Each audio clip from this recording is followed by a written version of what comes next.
La presse en est pleine, hein, avec le petit bouquin de Stéphane Hessel. Alors vous avez des centaines de gens interrogés sur les motifs d'indignation. Je partage la plupart de ces motifs, je ne peux pas vous les énumérer. Le problème, c'est que, comme le soulignait dans son dernier éditorial Jean Daniel dans le Nouvel Obs de cette semaine, Stéphane souligne le besoin d'indignation, mais il n'apporte pas de remède. C'est beaucoup plus difficile. C'est beaucoup plus difficile maintenant qu'il y a 65 ans. Il y a 65 ans, l'ennemi était clair. On voyait qui on devait combattre. On devait combattre l'ennemi et ses alliés. C'était simple, c'était vraiment simple. Actuellement, nous constatons une société pleine d'injustice qui nous frappe tous les jours. Mais la difficulté, c'est l'ennemi. Quel est l'ennemi? Là, il y a un problème sérieux. Et malgré tout ce que dit la presse dans... C'est le 5e. Ah, c'est vous faites partie du... Faites comme chez vous, faites le tour, posez-vous comme vous pouvez. Bonjour monsieur. Malgré tout ce que nous dit la presse, l'ennemi reste très difficile à définir. Voilà, alors, asseyez-vous si vous voulez. Les sujets d'indignation, il y en a plein, vous en connaissez autant que moi, probablement. Mais le vrai problème, c'est comment réagir. Parce que la résistance, ça ne consiste pas simplement à reconnaître des injustices, à s'élever contre des injustices. La résistance, ça consiste à combattre. Et pour combattre, il faut un ennemi. Le problème est aussi simple que ça. Alors moi, j'attends toujours qu'on signale les ennemis. C'est très difficile actuellement. Si je sors dans la rue avec une pancarte « Sarkozy au poteau », personne ne va me suivre dans la rue. Je resterai tout seul. Qu'est-ce qu'il faut inscrire sur la pancarte? Alors, mettre en question l'ensemble du système, car au fond, il s'agit de ça. Avant de mettre en question l'ensemble du système, il faudrait l'analyser. Et je trouve qu'on manque actuellement d'analyse réelle du monde dans lequel nous vivons. Quand j'avais votre âge, j'étais étudiant, on avait une analyse, on avait un schéma, on comprenait à peu près comment fonctionnait le système. Maintenant, c'est très difficile. Il y a 71 ans ou 72 ans, j'ai eu un prof aux États-Unis qui s'appelait Joseph Schumpeter. C'est un grand économiste connu, et j'ai suivi son séminaire à l'université de Harvard, et dans son séminaire, il nous expliquait la situation suivante. Les civilisations sont modifiées par les grands progrès de la technique. Les grands progrès de la technique ont comme des conséquences au niveau des processus de production, naturellement, au niveau de l'économie, mais aussi au niveau des civilisations proprement dites. Et il prenait comme exemple, à l'époque, la machine à vapeur, l'électricité.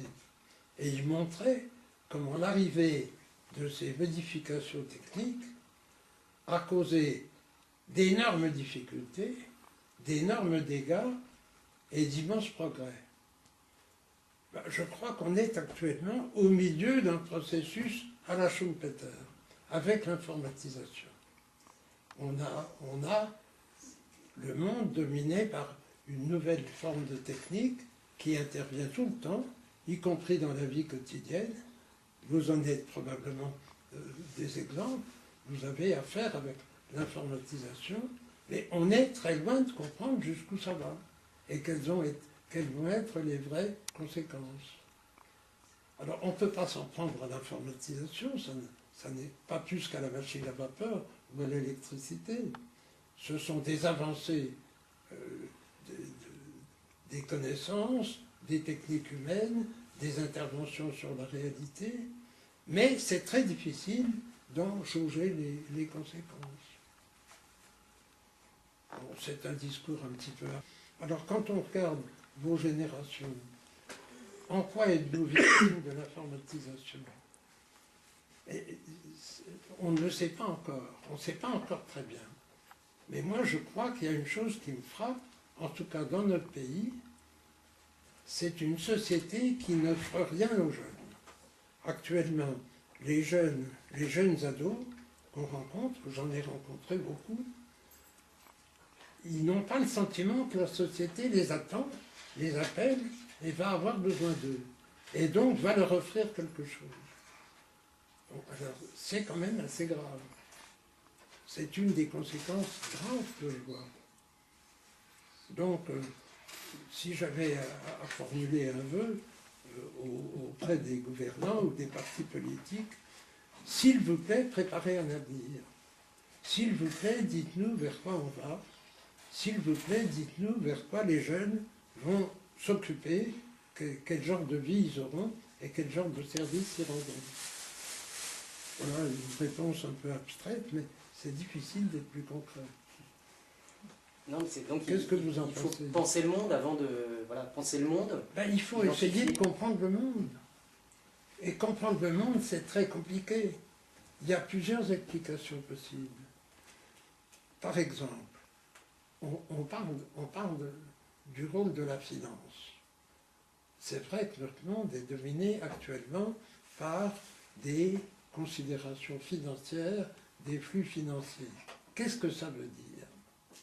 Ça veut dire qu'il existe quelque part, et ça n'existait pas quand j'étais jeune, il existe quelque part des masses financières considérables qui grossissent tous les ans, tous les jours, qui proviennent de surplus d'échanges commerciaux chez les Chinois, chez les Allemands, qui proviennent des fonds de pension, qui proviennent des fonds d'investissement. Si vous avez un compte en banque avec un solde positif, comme j'espère, votre solde positif, il est dans un de ces fonds d'investissement. Alors cette masse financière qui domine le monde, comment est-ce qu'elle est gérée? Qui sont les gens qui peuvent prendre des décisions sur cette masse financière? Personne ne nous le dit. Il y en a qui savent, bien sûr, moi je ne sais pas. Mais j'imagine qu'il y a des gens qui considèrent que s'ils ont 10 milliards de dollars à gérer, ben ils vont spéculer pour une partie, mais ils vont aussi les placer. Si vous gérez les milliards des fonds de pension de tous les anglo-saxons, il faut bien que vous soyez capable de payer ensuite les pensions. Donc il faut placer cet argent. Donc pour placer cet argent, il faut acheter des choses qui peuvent produire un profit. C'est aussi bête que ça. Ça veut dire que s'il y a une chaîne de grands magasins qui est à vendre, ben, je vais l'acheter et je vais tâcher de tirer un peu de profit. Si je peux acheter des services publics, c'est encore une bien meilleure affaire. Si j'achète l'EDF, j'augmente d'1 centime le prix du kilowattheure et ça me fait à la fin de l'année des centaines de millions d'euros ou de dollars.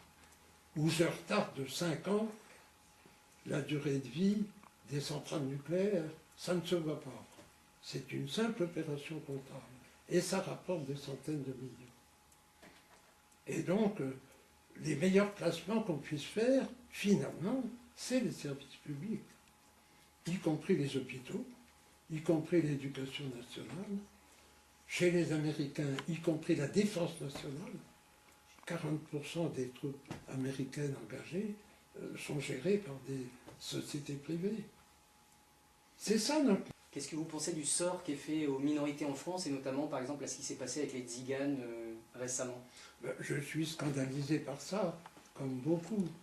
C'est contraire à notre éthique, c'est contraire à ce qu'on peut appeler notre identité, qui est faite d'une éthique judéo-chrétienne, complétée par la Révolution française, un petit peu la résistance, etc. Je pense que pour ce qui est de comprendre le monde d'aujourd'hui, c'est moins clair effectivement que pendant la Seconde Guerre mondiale, où on pouvait avoir une lutte idéologique même avant, là. visible, et même avant. Mais il n'empêche que, y compris dans les années 30, à un moment donné, beaucoup de gens ont attendu avant de faire le choix de lutter contre le nazisme. Ça a pris beaucoup de temps. Donc peut-être aussi aujourd'hui, l'identification des difficultés de l'ennemi va aussi demander d'arriver à maturité. Mais je pense, mais vous me direz si je me trompe, que réfléchir à la Seconde Guerre mondiale et aux enseignements des luttes qu'il a fallu mener entre 1939 et 1945 est une bonne façon d'appréhender le monde d'aujourd'hui, parce que ça reste l'événement qui nous permet de nous poser les questions essentielles. Je suis d'accord et pas d'accord. Voilà. Naturellement, je suis un défenseur du programme du CNR. En son temps, j'ai essayé de l'appliquer. Mais d'un autre côté, je ne vois pas pourquoi on se réfère à des phénomènes d'il y a 60 ans. On a les problèmes actuels, on a le monde actuel. Dans une certaine mesure, se référer tout le temps au passé et au programme du CNR, ça a une dimension d'alibi. Le monde, il a besoin d'être compris comme il est. Certes, je voulais aller au-delà du CNR, si vous me permettez, parce que je pense que le niveau de tension atteint pour les populations, pour les individus pendant la Seconde Guerre mondiale, permet de poser... La position des gens pendant la Seconde Guerre mondiale est là, presque constamment variée. Voilà. C'était pas du tout une position identique en 1940 et en 1944. Les gens qui se hasardaient à ce petit jeu bizarre qui s'est appelé la résistance dans l'hiver 40-41 étaient considérés comme des farfelus par l'ensemble de la population. Ça avait l'air absurde de vouloir à main nue combattre une armée allemande qui envahissait et qui contrôlait tout. Et puis, le monde a changé. L'opinion des gens a changé. L'opinion des résistants a changé. À la fin de 1941, la guerre n'est plus ce qu'elle était. Les Américains sont dedans, les Russes sont dedans. En 1942, ça change encore plus vite. L'opinion, l'ensemble de l'opinion, se rend compte, à partir d'un certain moment, qu'on a peut-être une chance de combattre utilement. Moi, j'estime ce moment à l'hiver 41-42. À l'intérieur des organisations de résistance, c'est le moment où on commence à penser à s'organiser pour combattre. C'est le moment où on crée les petits groupes qui vont petit à petit devenir l'armée secrète et les FFI. Mais c'est assez facile de le fixer dans le calendrier. Et l'opinion des gens suit tout ça. Ce n'est pas une opinion fixe. Ouais. En même temps, ils se souviennent de leurs expériences antérieures, bien entendu. Ceux de 1943 se souviennent de ce qu'ils ont vécu en 1940, comme nous nous en souvenons nous. Donc vous avez un phénomène d'ajustement des comportements à la réalité telle qu'on la constate, telle qu'on la voit. Et on a du mal après, c'est la mondialisation.